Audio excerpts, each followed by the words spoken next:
The world is a tough, unforgiving place, and finding yourself in the wrong situation can be a matter of life or death. Luckily, we've got a few weird tricks that might get you out of a jam. Here are some bizarre survival tips that might just save your life one of these days.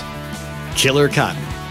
So you're heading out to go hiking in the Alaskan wilderness, or whatever you do when you're not sitting at the computer. As crazy as it sounds, avoiding cotton might just save your life. And no, you don't have to be in Alaska.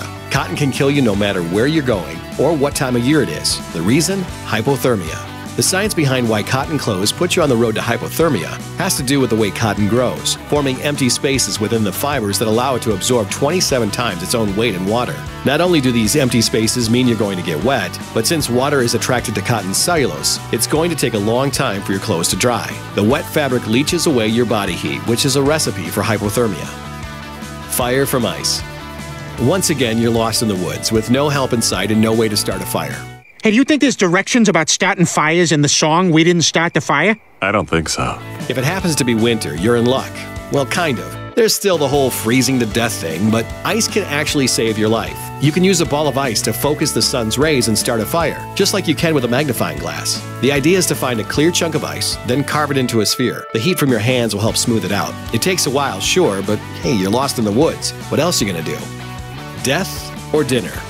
Survivalists have a whole list of guidelines to help you figure out what's safe and what's not safe to eat out in the wild. But that's a lot to remember, and the chances of it sticking with you are slim to none. So if you think you found something that might be a legitimate food source, don't just shove it in your mouth and pray. Start the edibility test. First, hold a piece of the plant on your skin to see if there's a reaction. This usually takes only about 15 minutes. If all is well, do the same on your lip, then your tongue. If it's still all good, chew, but don't swallow, and wait 15 minutes. If there's no irritation, swallow a bit and see what happens. The important thing is to wait between each step. It might take several hours, but at least you'll know for sure. Some plants just want you dead. Riptide. Trusting your reflexes often means the difference between life and death. But the fact is, you can't always trust them. Now start us off with a protein drink, okay? Still doing that, huh? That's the case with rip currents, which can travel as fast as 8 feet per second and pull an unsuspected swimmer out to deeper waters. According to the United States Life-Saving Association, about 80% of rescues happen because people get caught in rip currents. So what do you do if David Hasselhoff isn't around? Ignore your reflexes and don't fight it. If a rip current pulls you out away from shore, don't try to swim against it. That's only going to tire you out. Instead, your best options are to swim parallel to the shore to get out of the current. If you can't do that, tread water and wait for help. One thing that a rip current isn't going to do is pull you underwater, so staying afloat and keeping your bearings is crucial to getting rescued. Lightning Master. There's nothing cooler than an epic thunderstorm, unless you're a dog, and then they're terrifying. They're also pretty scary if you're stuck out in the open.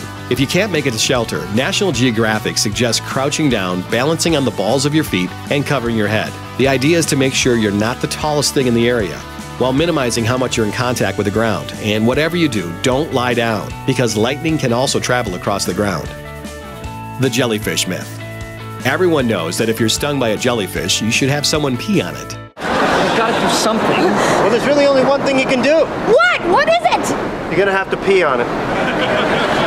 What? But according to popular science, the only thing that's been shown to slow the spread of jellyfish toxin is vinegar. Other popular cures, like dousing the spot with alcohol and scraping off the tentacles, do more harm than good and actually cause more of the toxin to be released. And as for the pee cure, it's true that urea is in commercial jellyfish sting treatments, but when it comes fresh from the source, it's too diluted to do any good. Helped a little bit. I mean, it wasn't the miracle cure I've been hoping for.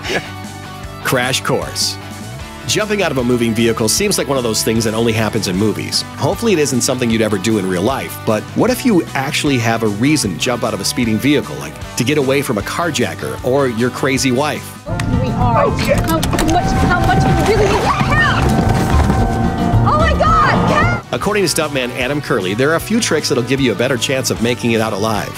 First, he says that while you want to leave the car while it's going as slow as possible, the handbrake isn't an option, as that'll cause the car to slide and increase the risk of you getting run over when you disembark. Padding your elbows, hips, and knees with whatever you have is crucial. The more padding you have, the more confident you're going to feel. You're gonna die, you little bastards! What the heck is that? When it comes time to jump, Curley says that you should jump so you hit the ground on your back and the back of your shoulder. That's what you're least likely to shatter, and you'll be able to start a roll that helps get rid of the rest of the energy. Just whatever you do, make sure Samurai Cop isn't driving behind you. Hey, man, watch it.